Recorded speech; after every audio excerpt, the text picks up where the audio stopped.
Hello friends, आज आपण grammar पाहणार आहोत. यापूर्वीच्या 3 लेक्चर्समध्ये आपण 1.2, 1.1 आणि 1.3 हे 3 टॉपिक आपण कव्हर केले. आज आपण ग्रामर पाहणार आहे. ग्रामरमध्ये आज आपण जो महत्वाचा एक वर्ड आहे ज्याला आपण म्हणतो वर्ब, त्या वर्ब संदर्भात आपण डिटेल डिस्कशन आज आपण करणार आहोत. म्हणजे वर्ब काय काम करतो, तो कसा काम करतो, त्याच्यामध्ये काय काय पार्ट्स असतात, त्याचे फंक्शन्स काय असतात, हे सगळे आपण पाहणार आहे. फ्रेंड्स, पार्ट्स ऑफ स्पीच मध्ये 4 सेक्शन असतात. नाउन, त्याच्यानंतर असतो ऍडजेक्टिव्ह, त्याच्यानंतर असतो वर्ब आणि त्याच्यानंतर असतो ऍडवर्ब. आता या चौघांबद्दल आपण थोडंसं डिस्कशन स्लाइटली करूया, मग आपण आपल्या पॉइंट कडे वळूया. नाउन, नाउन काय असतो तर एखाद्या विशिष्ट वस्तू किंवा कुठल्या व्यक्तीला किंवा ठिकाणाला कशाला तरी ओळखण्यासाठी एक वेगळं नाव दिलेलं असतं आणि त्या नावाला आपण काय म्हणतो, नाउन म्हणतो. नाउनशी संबंधित असलेला शब्द कुठला आहे, ऍडजेक्टिव्ह. ऍडजेक्टिव्ह म्हणजे काय की जो वर्ड नाउन बद्दल आपल्याला ऍडिशनल इन्फॉर्मेशन देतो. कशी इन्फॉर्मेशन देतो, ऍडिशनल इन्फॉर्मेशन. सपोज हा मार्कर, या मार्कर काय आहे, हा नाउन आहे. मार्कर हे नाउन आहे, बट मार्कर इज व्हाईट.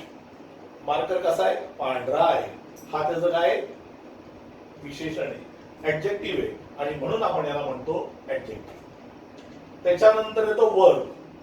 आता वर्ब काय काम करतो तर एखाद्या सेंटेन्स मध्ये एखादी कृती जी घडलेली आहे त्या कृतीला दर्शवतो. वर्बशी संबंधित असलेले शब्द कुठला आहे, ऍडवर्ब. आता ऍडवर्ब काय काम करतो तर ऍडवर्बचं काम आहे की ते काम कसं केलंय. समजा मी म्हटलं की आय एम वॉकिंग. वॉकिंग काय वर्ब आहे, चालतोय. पण how I am walking, I am walking slowly. मग हा स्लोली जो वर्ड आहे हा काय झाला, ऍडवर्ब झाला. कारण काय, कारण हा ऍडवर्ब हा स्लोली शब्द काय करतोय, ही वर्ब, ही घटना, ही कृती ही कशा पद्धतीने केलेली आहे त्याचा मला डिटेल मध्ये सांगतोय की चालणं जे प्रकार आहे वॉकिंग आहे, इट इज डन स्लोली आणि म्हणून याला आपण काय म्हणतो, ऍडवर्ब म्हणतो. पुन्हा एकदा पाहूया. नाउन म्हणजे एखाद्या व्यक्ती, पदार्थ, ठिकाण, वस्तूला ओळखण्यासाठी दिलेलं विशिष्ट नाव. ऍडजेक्टिव्ह म्हणजे काय, ऍडजेक्टिव्ह म्हणजे नामाबद्दल विशेष माहिती. म्हणजे जो नाउन बद्दल ऍडिशनल इन्फॉर्मेशन देतो, या ऍडिशनल इन्फॉर्मेशन देणाऱ्या शब्दाला आपण काय म्हणतो, ऍडजेक्टिव्ह म्हणतो. याला आपण मराठीमध्ये म्हणतो विशेषण. नाउनला आपण मराठीत काय म्हणतो, नाउनला आपण मराठीत म्हणतो नाम. याला आपण म्हणतो विशेषण. याला आपण म्हणतो क्रियापद आणि याला आपण म्हणतो क्रियाविशेषण. आता या पद्धतीने याची मराठी नाव आणि त्यांच्या नावावरूनच लक्षात येतं बघा. नाउन म्हणजे नाम, ऍडजेक्टिव्ह म्हणजे विशेषण, त्याच्यात वर्ब म्हणजे क्रियापद आणि ऍडवर्ब म्हणजे क्रियाविशेषण. आता क्रियाविशेषण म्हणजे काय, क्रियापदाबद्दल विशिष्ट माहिती देणारा शब्द म्हणजेच काय झाला, क्रियाविशेषण झाला. ठीक आहे. तर आज आपण क्रियापद हा जो शब्द आहे वर्ब, याच्याबद्दलची डिटेल माहिती आज आपण मिळवणार आहे की हा सेंटेन्स मध्ये कसा काम करतो, काय काय काम करतो, याचे फंक्शन्स काय, याचे प्रकार काय, हे आपण आज बघणार आहोत. हे लिहून घ्या.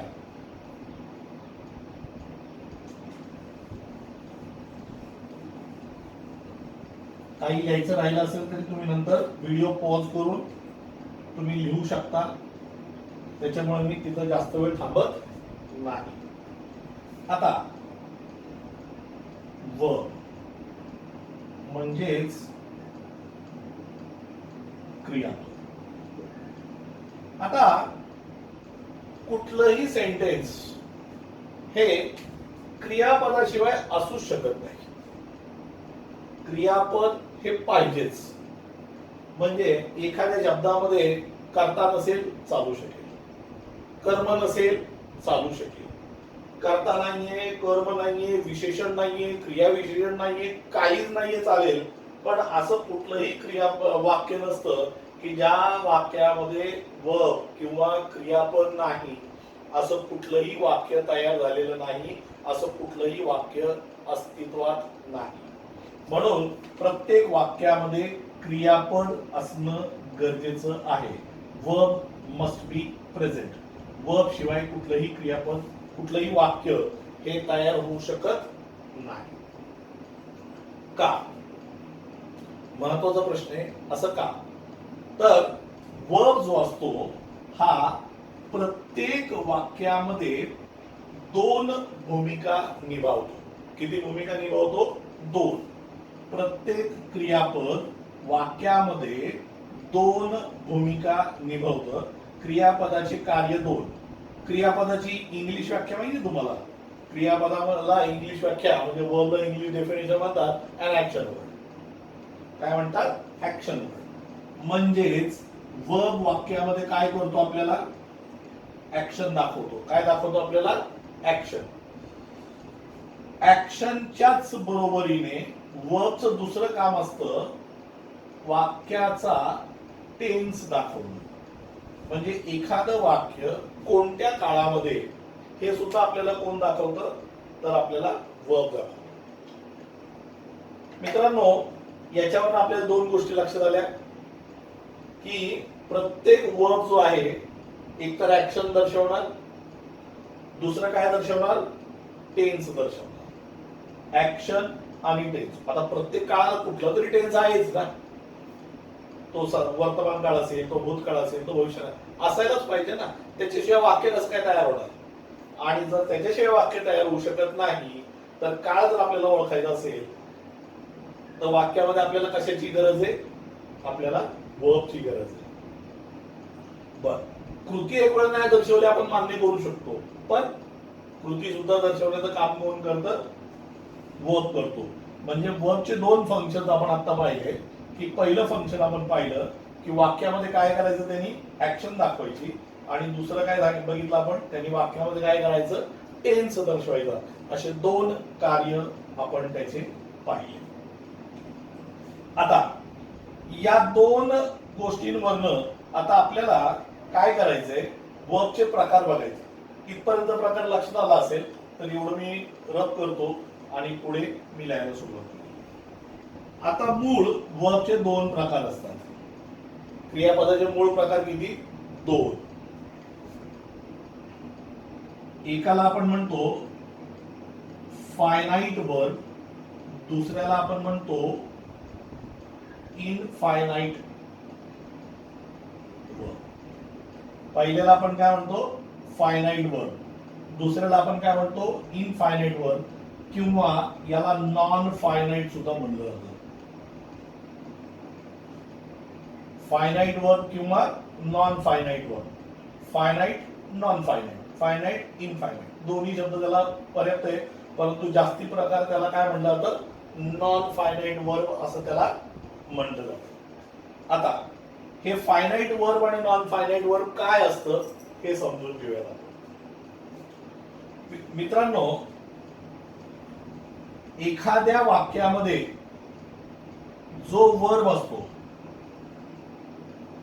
एखाद्या वाक्यामध्ये जो वर्ब असतो, हा जो वर्ब आहे तो स्वतःला जर वाक्याचा सब्जेक्ट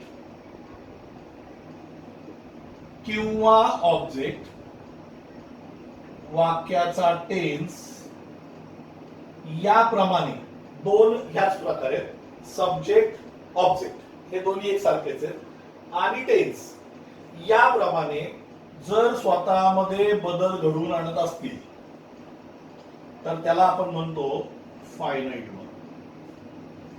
काय सांगितलं मी? लक्षात आलं का? जर एखादं क्रियापद वाक्यामधल्या सब्जेक्ट ऑब्जेक्ट आणि टेन्स, सब्जेक्ट ऑब्जेक्ट टेन्स या कारणास्तव जर स्वतःमध्ये बदल घडवून आणत असेल तर त्याला म्हणायचं फायनाइट वर्ब. आणि जर तो स्वतःमध्ये बदल घडवून आणत नसेल तर त्याला म्हणायचं इनफायनाइट किंवा नॉन फायनाइट वर्ब. लक्षात आलं? फायनाइट वर्ब, स्वतःमध्ये बदल घडून आणतो, स्वतःमध्ये बदल घडून आणत नाही. उदाहरणार्थ आय स्माईल, इथं क्रियापदाचं वर्तमानकाळी रूप आहे, पहिलं रूप आहे. आता जर याला मी म्हणलं, इथं आयच्या जागी समजा मी लिहिलं शी, मग इथं झालं शी स्माइल्स. इथं काय झालं? शी स्माइल्स. तृतीय पुरुषी एक वचन करताय ना, मग तृतीय पुरुषी एक वचन करता असल्यामुळे क्रियापदाला काय लागलं? एस. म्हणजे स्वतःमध्ये बदल घडून आणला, म्हणून याला म्हणायचं फायनाईट वर्ब. काय म्हणायचं याला? Finite verb. आता समजा हे जे सेंटेन्स आहे हे कुठल्या टेन्स मध्ये? हे आहे सिंपल प्रेझेंट मध्ये. हे सुद्धा आहे सिंपल प्रेझेंट मध्ये. म्हणजे इथं जो बदल घडून आणलाय तो कोणामुळे घडून आणलाय? तो कशामुळे घडून आणलाय? तर तो कर्त्यामुळे घडून आणलेला आहे. कशामुळे घडून आणलेला आहे? कर्ता, सब्जेक्ट. कारण इथं सब्जेक्ट कोण होता? आय. इथं सब्जेक्ट कोण आहे? शी. इथं आय होता म्हणून इथं स्माईल आला, इथं शी आहे म्हणून इथं स्माईल झाला. आता आपण एक टेन्स उदाहरण पाहूया. हेच वाक्य घेऊया आपण. सपोज मला हेच सेंटेन्स पास्ट परफेक्ट मध्ये लिहायचंय. Past perfect. मग मी काय लिहिणार? I had smile. आता काय झालं? क्रियापदाचं रूप पण बदललं आणि त्याला सहाय्यकारी क्रियापदाचा सुद्धा आधार घ्यावा लागला. म्हणजे वाक्य आता काय झालं माझं? I had smile. आता आय हॅड स्माइल झालं म्हणजे क्रियापदाचं रूप बदललं, म्हणजे हा काय झाला? फायनाईट. का? कारण कर्ता, टेन्स या दोन्ही कारणास्तव हा काय करतोय? स्वतःचं रूप बदलतोय, स्वतःची भूमिका बदलतोय आणि म्हणून त्याला आपण म्हणतो फायनाईट. समजा मला नॉन फायनाईट वर्ब बघायचं. आता मी क्रियापद सेम ठेवतो, स्माइलच घेतो. पण जेव्हा नॉन फायनाईट वर्ब वापरला जातो त्यावेळेला वाक्यामध्ये एकच क्रियापद नसून बहुतांश वेळा दोन क्रियापद असतात. समजा मी इथं म्हणतो आय लाईक टू स्माइल. आता हा झाला फायनाईट वर्ब, हा झाला non finite verb. Non finite वर्बला बहुतांश वेळा काय लावलेलं असतं? टू. बहुतांश वेळा म्हणजे नेहमीच. I like to smile. आता कुठला टेन्स आहे मी तुम्हाला म्हणलं? Simple present. हा सुद्धा. का? कारण आय बरोबर क्रियापदाचं वर्तमान काळी रूप. आता इथं सुद्धा मी शी एक क्रिया करता घेतो बघा. इथं मी म्हणतो शी लाईक्स टू स्माइल. मला सांगा स्माइल स्वतःचं रूप बदललं का? नाही. इथं सुद्धा तो टू स्माइल आहे, पण इथं शी काय झालं? लाईक्स झालं. म्हणजे थोडक्यात काय झालं? लाईक हा फायनाईट वर्ब झाला या वाक्यामध्ये आणि स्माइलला टू लावलंय आणि दोन्हीकडे सेम आलंय म्हणून त्याला मी काय म्हणू शकतो? त्याला मी म्हणू शकतो नॉन फायनाईट वर्ब. कारण तो स्वतःला बदलत नाही, तो आहे तसाच आहे, तो स्वतः बदलत नाही, म्हणून त्याला आपल्याला काही करण्याची गरज नाहीये. त्याला मी ऍज इट इज ठेवणार आहे. बरोबर आहे? एवढं पटकन 2 मिनिटात लिहून घ्या, जास्त वेळ थांबणार नाहीये.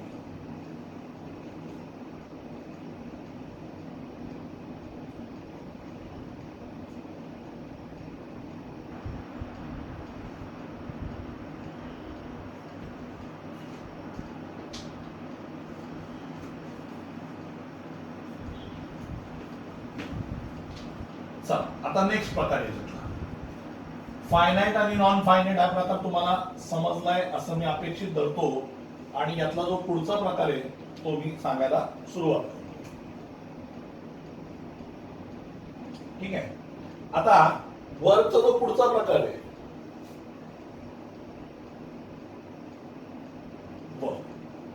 याचा जो पुढचा प्रकार आहे त्या प्रकाराला आपण म्हणतो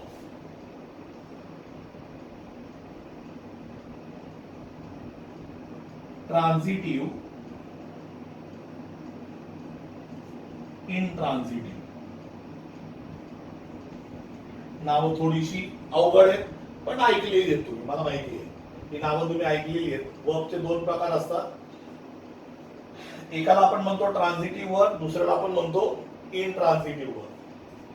आता याची जेव्हा मराठी नावं समजतील तेव्हा तुम्हाला तो शब्दच कळेल. ट्रान्झिटिव्ह म्हणजे सकर्मक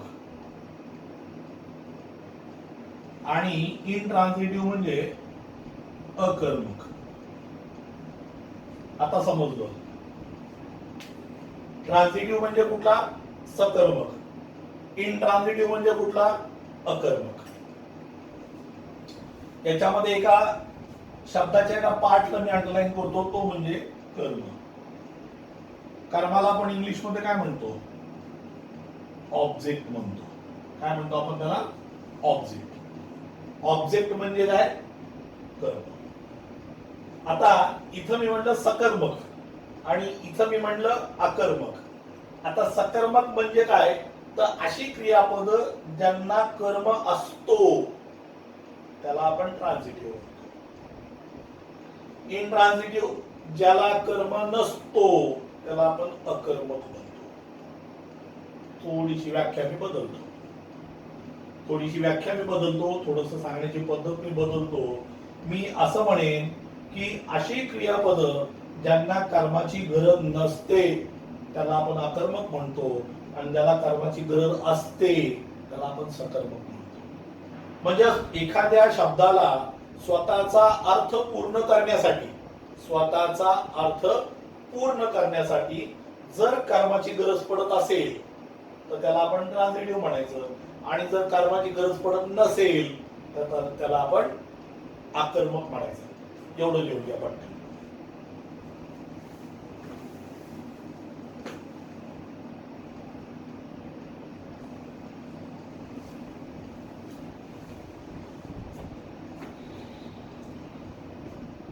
सकर्मक आणि अकर्मक. आता एखादं क्रियापद सकर्मक आहे की अकर्मक आहे कसं ओळखायचं समजून घ्या.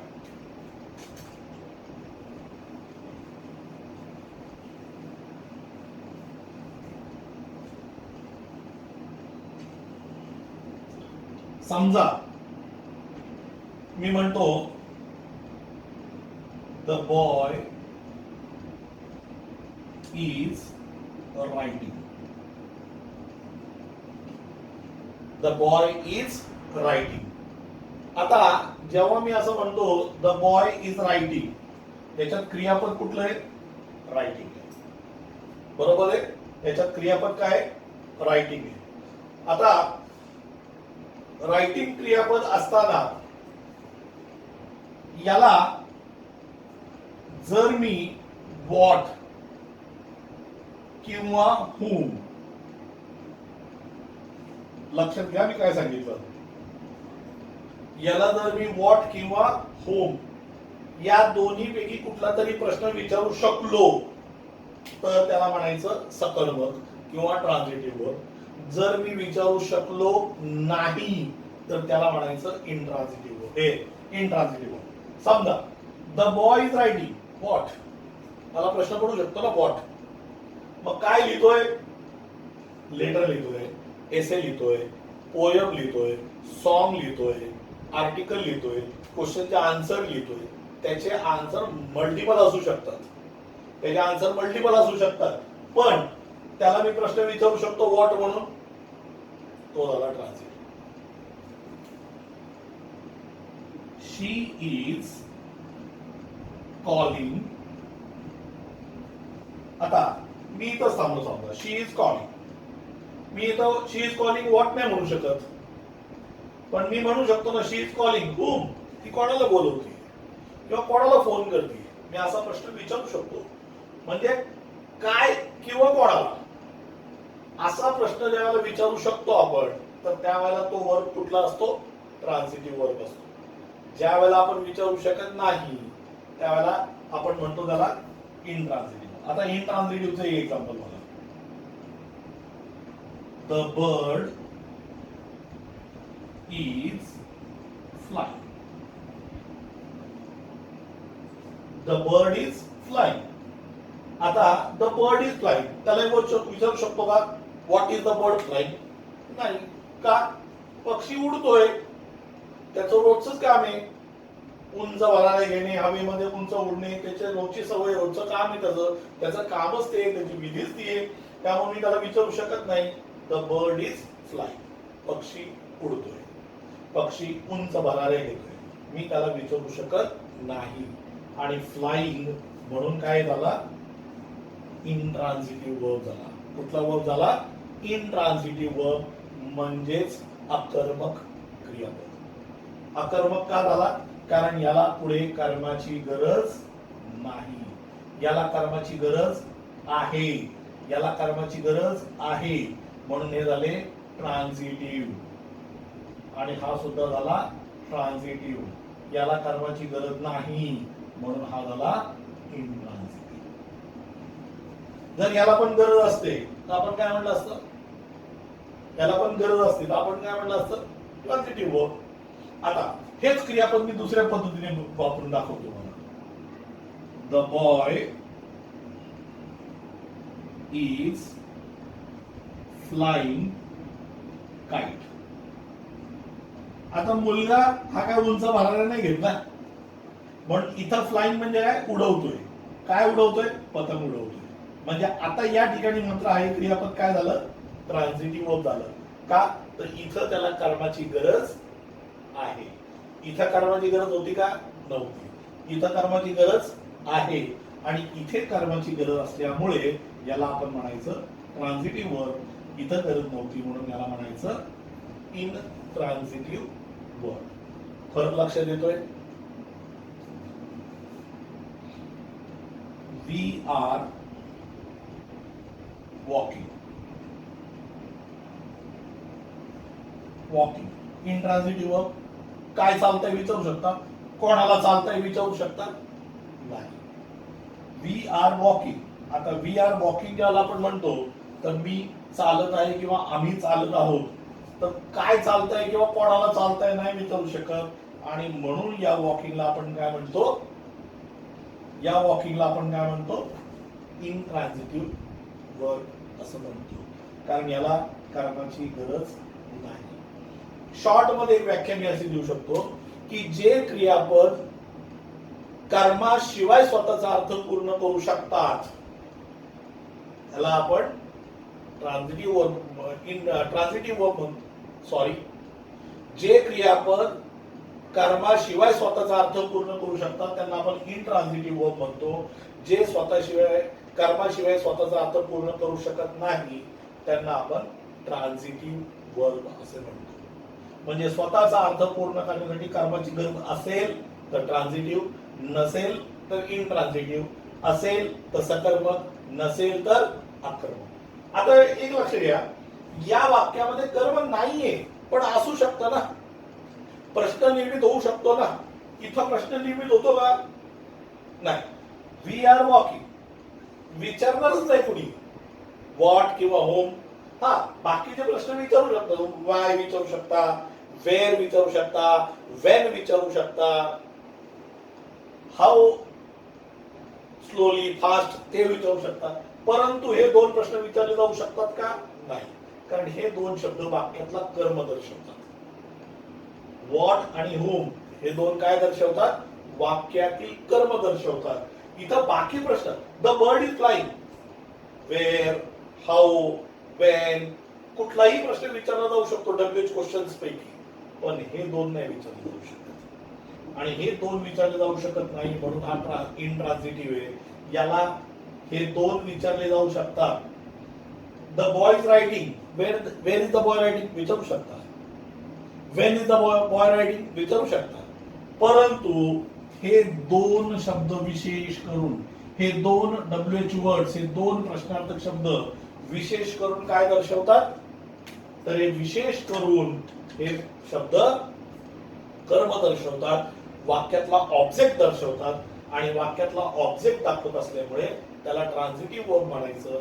हे वाक्यामधलं बाकीचे शब्द ऑब्जेक्ट नाही दर्शवत, बाकीचे डब्ल्यूएच वर्ड जे हे बाकीच्या गोष्टी तुम्हाला दर्शवते. लक्षात आलं? जेवढी 2 मिनिटात पटकन जेवढी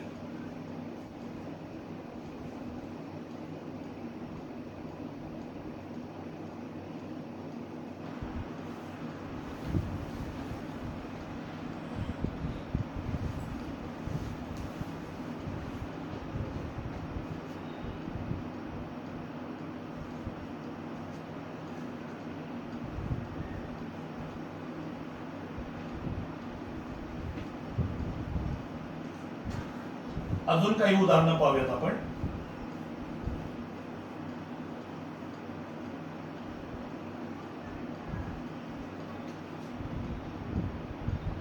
माय father had invited the guest.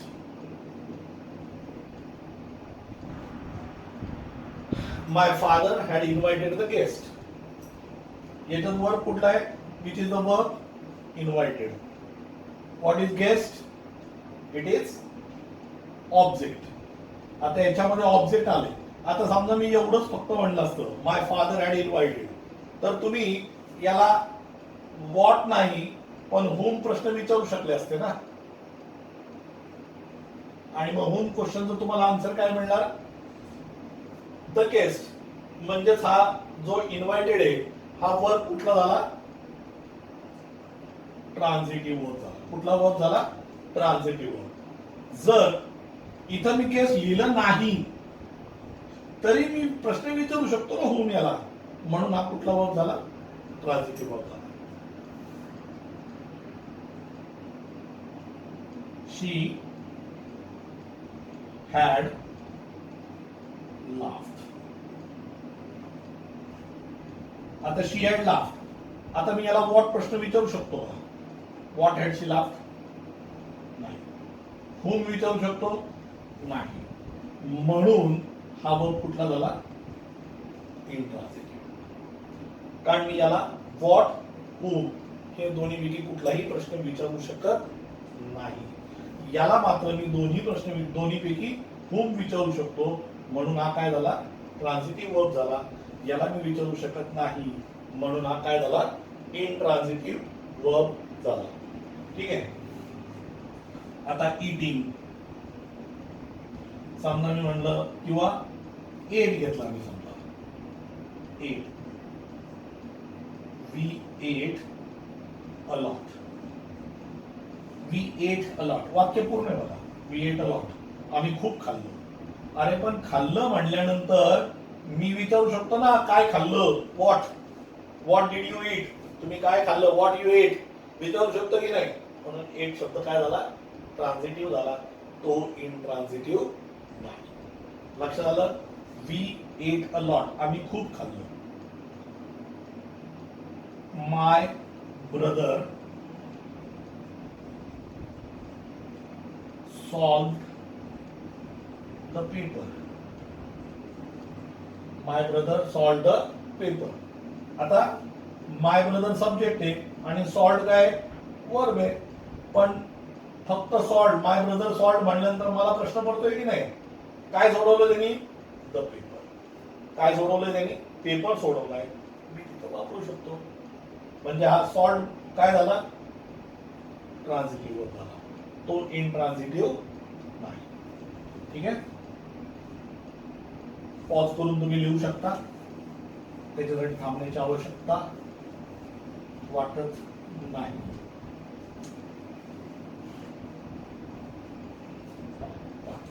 Friends, आता पुढे आतापर्यंत आपण 4 प्रकार पाहिले. एक म्हणजे आपण पाहिला की फायनाइट वर्ब, त्याच्यानंतर आपण पाहिला नॉन फायनाइट वर्ब, त्याच्यानंतर आपण पाहिला ट्रान्झिटिव्ह वर्ब, आणि नंतर आपण पाहिला इंट्रान्झिटिव्ह वर्ब. एकदा परत सगळ्यांची व्याख्या बघायची का? सगळ्यांबद्दल बघायचे का? शॉर्ट रिव्हिजन करूया. फायनाइट म्हणजे जे क्रियापद स्वतःमध्ये कर्ता, कर्म, टेन्स मुळे बदल घडवून आणतात त्याला आपण काय म्हणतो? फायनाइट वर्ब म्हणतो. जे क्रियापद स्वतःमध्ये कर्ता, कर्म, काळ यामुळे बदल घडून आणत नाही त्याला आपण काय म्हणतो? Non finite verb. ट्रान्झिटिव्ह कशाला म्हणायचं? ज्या क्रियापदांना अर्थपूर्ण करण्यासाठी कर्माची गरज पडते त्याला म्हणायचं ट्रान्झिटिव्ह, म्हणजेच सकर्मक क्रियापद. ज्या क्रियापदांना स्वतःचा अर्थ पूर्ण करण्यासाठी कर्माची गरज पडत नाही त्याला काय म्हणायचं, इंट्रान्झिटिव्ह वर्ब म्हणायचं, म्हणजेच अकर्मक क्रियापद असं म्हणायचं. आता वर्बचा एक वेगळा प्रकार आपल्याला आपल्या या 10वीच्या वर्षामध्ये किंवा एक नवीन टॉपिक आपल्याला बघायचा आहे, ज्याला आपण म्हणतो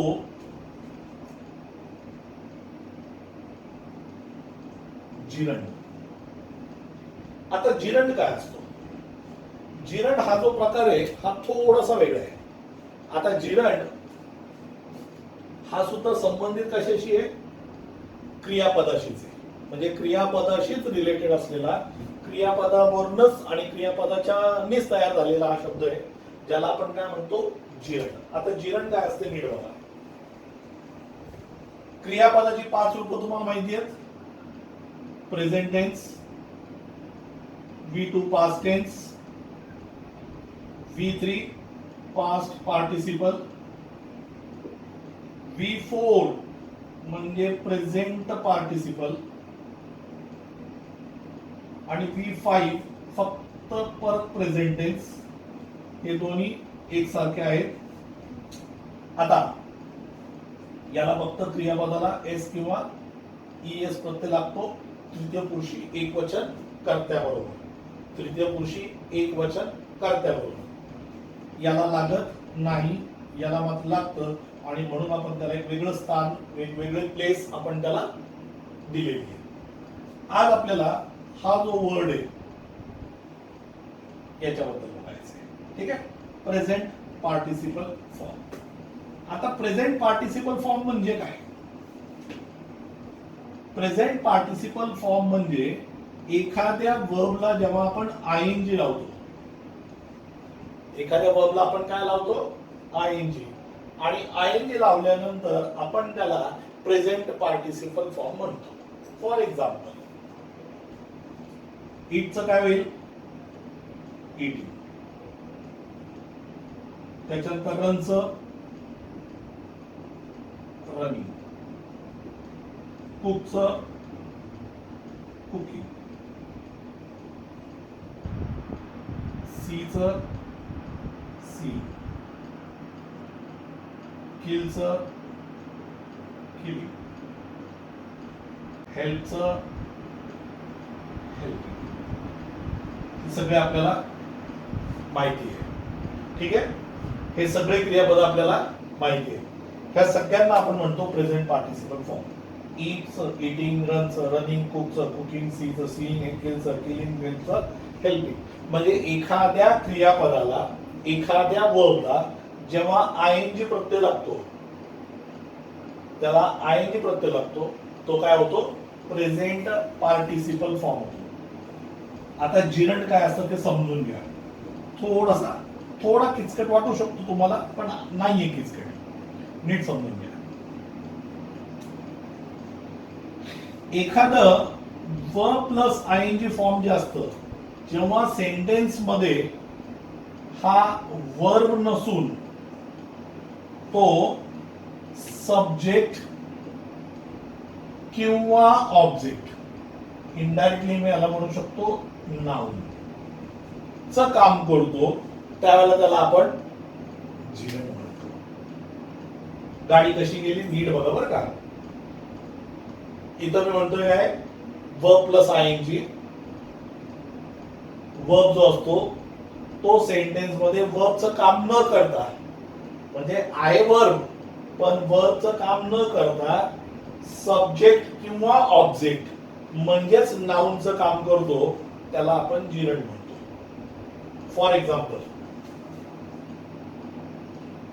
माय हॉबी इज सिंगिंग. काय म्हणलो मी इथे? माय हॉबी इज सिंगिंग. माझा छंद काय? गाणी. गाणी गाणे म्हणतो आपण, म्हणजे गाणं म्हणतोय. सिंगिंग वेगळं, सिंगिंग म्हणजे गाणं म्हणत आहे, आणि गाणे त्याला पण आपण काय म्हणतो? सिंगिंग म्हणतो. माय हॉबी इज सिंगिंग. माझी हॉबी काय? माझा छंद काय? गाणे म्हणणे माझा छंद आहे. या ठिकाणी हा क्रियापद नसून हा इथं ऑब्जेक्ट आहे, म्हणजे तिथं नाउनचं काम करतोय. आणि म्हणून याला आपण काय म्हणतो, जिरंड म्हणतो. नीट समजून घ्या मित्रांनो.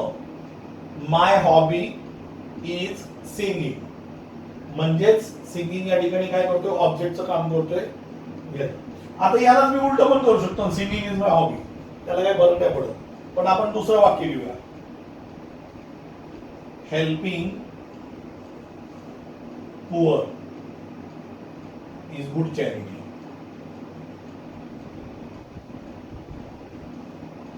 इथं हेल्पिंग हा नाउन आहे, म्हणजेच सब्जेक्ट आहे, हा झाला जिरण. का जिरण झाला, याला मी जिरण का म्हणतो, कारण हा इथं वर्बचं काम करत नाही, हा इथं कोणाचं काम करतोय, नाउनचं काम करतोय. एवढं 1-2 सेकंदात लिहून घ्या.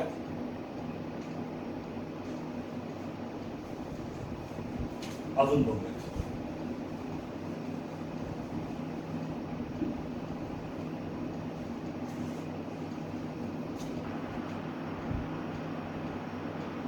Swimming is good for health.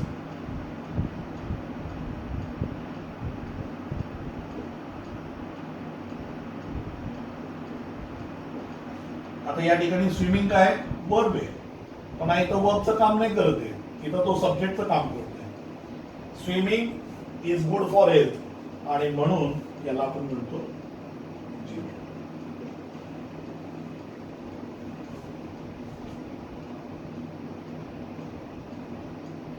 अजून बरेचसे असे, जसं आपण म्हणतो स्मोकिंग इज प्रोहिबिटेड. आता स्मोकिंग इज प्रोहिबिटेड, स्मोकिंग काय आहे, तसं क्रियापद आहे, पण इथं तो क्रियापद नाहीये, इथं काय तो जिरणचं काम करतोय, because it is noun over here. Noun आहे म्हणून तो काय झाला, जिरण झाला. ही सगळी वाक्य आपण उलटी पण करू शकतो. मी असं पण म्हणू शकतो ना, swimming is a good exercise, the best exercise is swimming, असं पण म्हणू शकतो ना, the best exercise is swimming, हा असं पण म्हणू शकतो मी. तसं जेव्हा एखादा जो क्रियापद असतो, हा क्रियापद जेव्हा आयएनजी प्रत्यय येतो, प्रेझेंट पार्टिसिपल फॉर्म येतं, आणि ते प्रेझेंट पार्टिसिपल फॉर्म जो असतो तो वर्बचं काम न करता जेव्हा तो नाउनचं काम करतो किंवा सब्जेक्ट किंवा ऑब्जेक्टचं काम करतो, तर त्या सिच्युएशन मध्ये, त्या कंडिशन मध्ये आपण त्याला काय म्हणतो, जिरंड असं आपण त्याला म्हणतो. मित्रांनो, आज आपण जवळजवळ 5 प्रकार पाहिले क्रियापदाचे, फायनाइट, नॉन फायनाइट, ट्रान्झिटिव्ह, इंट्रान्झिटिव्ह आणि जिरंड. हे सगळे प्रकार एक्झाम मध्ये विचारले जातात. जिरंड सुद्धा विचारला जातो, फायनाइट नॉन फायनाइट सुद्धा विचारला जातो, ट्रान्झिटिव्ह इंट्रान्झिटिव्ह आपल्याला ऍक्टिव्ह पॅसिव्ह मध्ये त्याचे आपल्याला खूप मोठ्या प्रमाणात, आणि it helps us a lot in active and passive voice, because if the verb is intransitive we cannot turn it to passive voice. Why? Because passive voice is form with the help of object, आणि object नसेल तर आपण काय बनवणार त्याला, आपण त्याला passive voice बनवू शकणार नाही. ठीक आहे. So I think let us conclude for our today, आणि हे 5 प्रकार नीट लक्षात ठेवा. थँक्यू.